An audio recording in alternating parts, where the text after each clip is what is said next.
Hey guys, Movie Junkie for Life here, and this is going to be my review of Baywatch, directed by Seth Gordon, I think, and starring Dwayne "The Rock" Johnson, Zac Efron, a very ripped Zac Efron, Alexander Daddario, John Bass, Hannibal Buress, a whole slew of people, Priyanka Chopra, whose name I hope I'm pronouncing correctly. And the story here is Mitch Buchanan is the head lifeguard of an elite team of lifeguards, and he's investigating drugs coming in at his bay while he's dealing with a brash new recruit played by Zac Efron. So Baywatch. Now, I don't know how many people out there, some people might be too young. I'm not that young, so I remember watching Baywatch growing up. And Baywatch is very much a product of its time. I'm sure most people know that this is based on that television series. It starred David Hasselhoff, as my friend used to call him, David Hasselhoff, Pamela Anderson, and at the time it was really popular.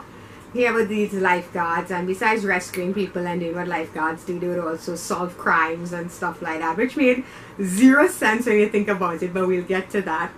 And it was really famous, I think, more for the fact that it had a slew of hot women in it, and they were always running in slow motions. Everything was bouncy, and the guys were really good looking, and I think that was a big part of what made the show so popular at the time, because there was no internet back then, so you know that's how you got your booby action on, you know, that's what you watched. And they decided to make it into a movie because 21 Jump Street did so well. Baywatch, on the other hand, not so much. So let's get into it. First of all, I will give them points for this. They're very aware of how ridiculous the plot of Baywatch was. You know, the idea of these lifeguards solving crimes, because it does come up over and over again. It's a running joke in the movie when they keep saying, well, you know, drugs coming at the bay, we found this evidence, what should we do? And you know, Zac Efron's character, I think his name is Matt Brody would be like, we should call the police, that's what the police is there for, you know. And it's this running gag all along the movie that, you know, the stuff they do is not stuff lifeguards would normally do, you know. So they are very aware of how ridiculous this is.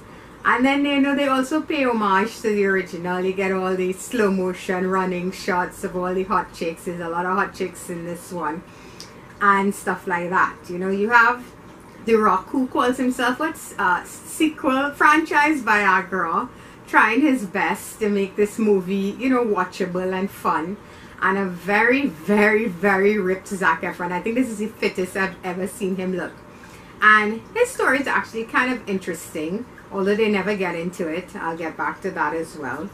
He plays this character. He's a two-time Olympic gold medalist, a swimmer, you know, but he's all washed up because he makes all these wrong decisions, and this is like his probation is to be a lifeguard with the Baywatch people, you know. So they have some stuff in there. I would say the chemistry between Zac and The Rock, it works, you know. They have a nice back and forth going there, with The Rock never really calling him by his real name, you know, always calling him NSYNC or Boyz II Men or anything like that, anything ridiculous like that. That stuff worked. I also thought that John Bass, I can't remember his character's name, is it Ronnie? I think he's the fat guy in this.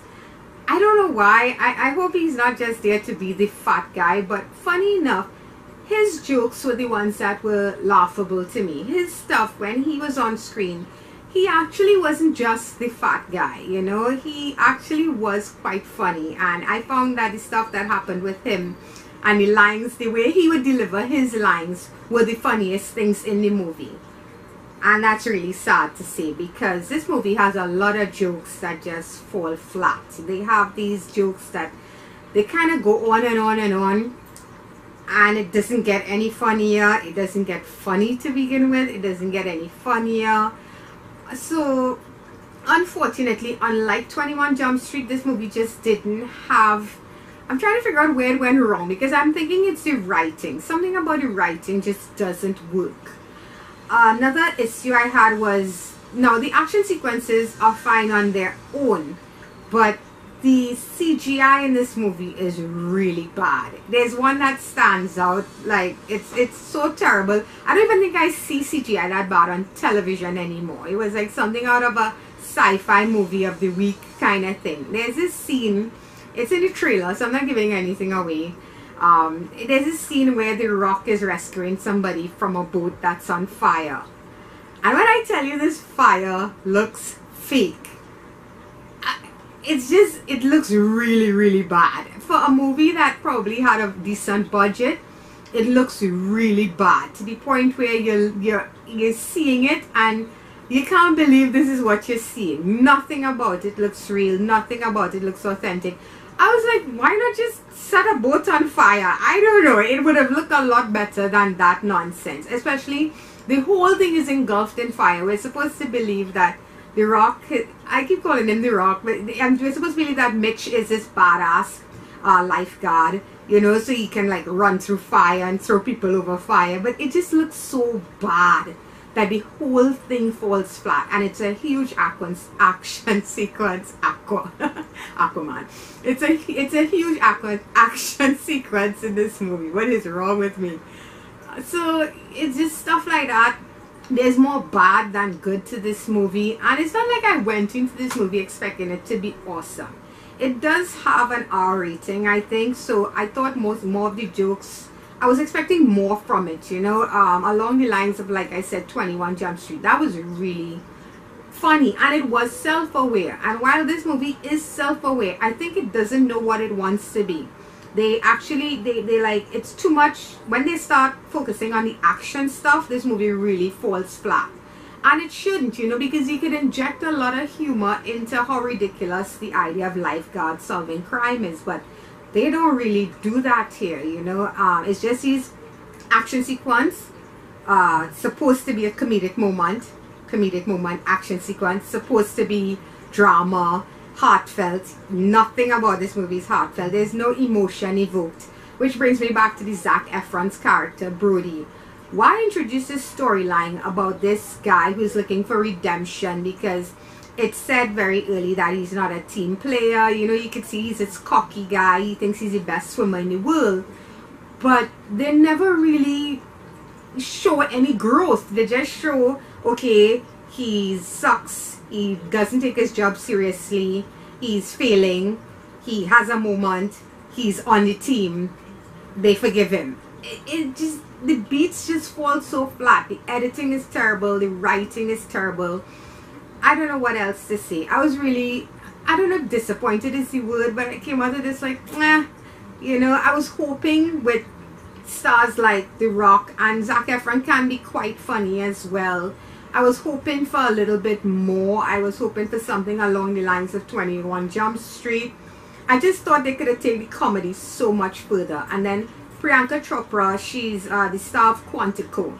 While she's really, really nice to look at, her villainous character doesn't have enough charisma. She's just, I don't know, she's like an old cheesy Bond villain that didn't work. We had some really good Bond villains. She's like one that didn't work. And it just, everything just falls flat. So unfortunately, guys, I'm gonna give Baywatch a 4.5 out of 10. I wouldn't recommend going to cinema to see this at all. I think this is one you could easily watch on Netflix. I'm pretty certain it's gonna start streaming really soon because it's not doing that well at all. And maybe I'm judging it too harshly. Maybe you'll go and see it and you will laugh your ass off. There was a lady in the cinema who was like laughing out loud at everything. So maybe I just expected a little bit more out of a movie that had the star quality that it had and had the budget that it had. But overall, this one for me was dead on arrival and do not resuscitate. So Baywatch gets a 4.5 out of 10. And that's it. There's nothing really else to say about this movie, guys. So wait till it gets in your home. Don't go out and spend money to see it. And that's going to be it. So, till next time, bye-bye.